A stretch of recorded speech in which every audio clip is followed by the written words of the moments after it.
Starting the 1st of January 2021, the aging iconic Penang Ferry will be ended because... Dan yang terakhir ni memang terakhir, ferry itu Pulau Pinang.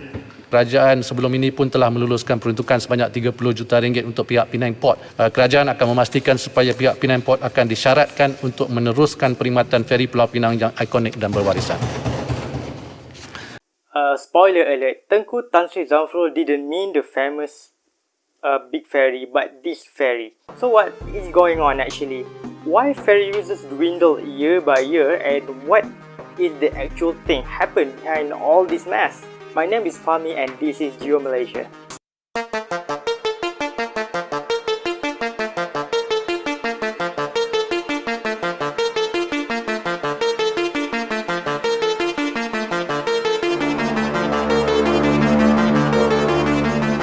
Penang Ferry has been an iconic symbol of the Pearl of the Orient. Every visit to Penang is incomplete without a ride on this double-deck vehicular ferry. However, other ferries such as in Langkawi, Pulau Pangkor or Pulau Ketam did not reach the godlike level like the Penang Ferry.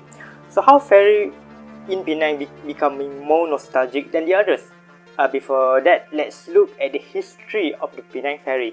Ferry services in Penang was meant to connect a railway station with a train since late 19th century during the British colonialization. Wait, do you mean there is a train station in Penang Island? Technically, yes, Malayan Railway built this magnificent station building right here. Since British did not have enough technology, money and building causeway like in Johor is not possible.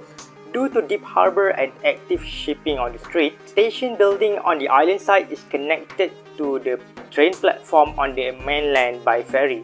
Since this water railway is deeply connected with the economy, with the people movement and also nostalgia of the old times, no wonder Penang Ferry has so much emotion attached with it.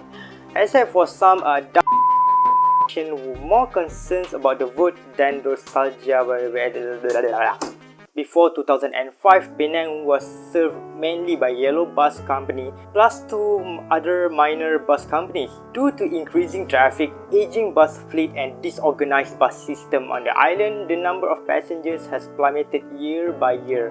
Since bus line mainly started from ferry terminals specifically in Weld Key, the dwindling bus passengers also hit the ferry users as well. After 2003, the American occupation of Iraq, the global oil price skyrocketed. Diesel is subsidized by the government, yeah, I know. But how about the spare parts, the engine oil, the repair costs and the increasing cost of living in general? All these costs make Yellow Bus Company lose income and just simply disappear. Thousands of people, students, factory workers, daily laborers, even nasi kandar restaurant cook all stranded without bus service. Then in year 2006, Chief Minister of Penang at that time, Tan Sri Kosukun, asked the federal government to help re-establish bus services in Penang under Rapid brand, which is already operated the bus services in Kuala Lumpur. After all these things, Yellow Bus saga and mess up with the bus services, ferry usage plummeted simultaneously since having a car and motorcycle are more convenient to move around. Vroom, vroom. And starting 2021, the new ferry will come and kick the ass of the old double-deck vehicular ferry. How Penangites celebrate the new Penang Ferry? Let's see. Woohoo! Excitement! The big fireworks! Second-hand Langkawi ferry. I mean, seriously? What the fuck?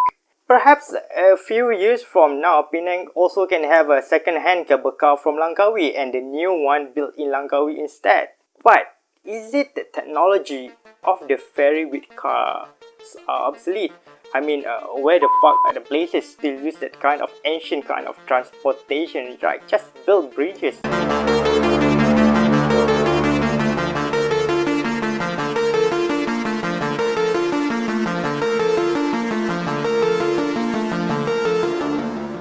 Vehicle ferry is not really a magic technology, it's a kind of a flying car technology.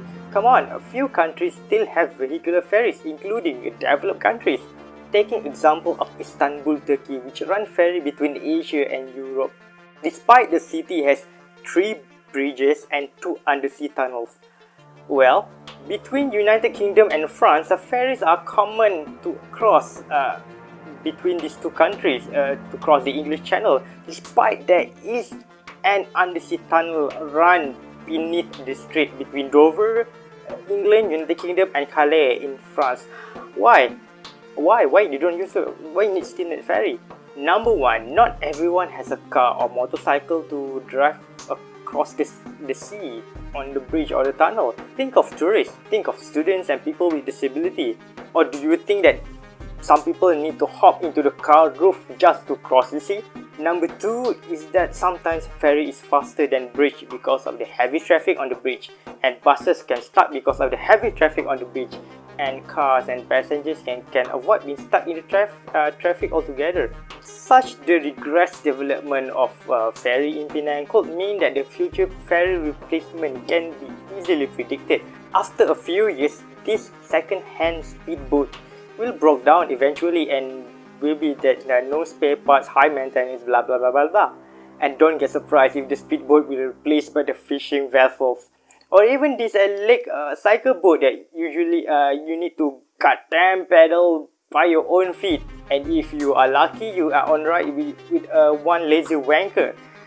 Good luck burning all those calories after all those nasi kandar and laksa you ate earlier in the island side. Public transportation seems to be a lesser importance in the national governance compared to the other agenda, especially for the intra-city or the movement in the city across Malaysia. Even worse, the ignorance of the mobility of the lowest bottom people in the society seems to be like a kind of a bipartisan action. In the next episode, I would like to share with you the things about the shady truth of the transit system, the rail transit in Kuala Lumpur. Cue the outro.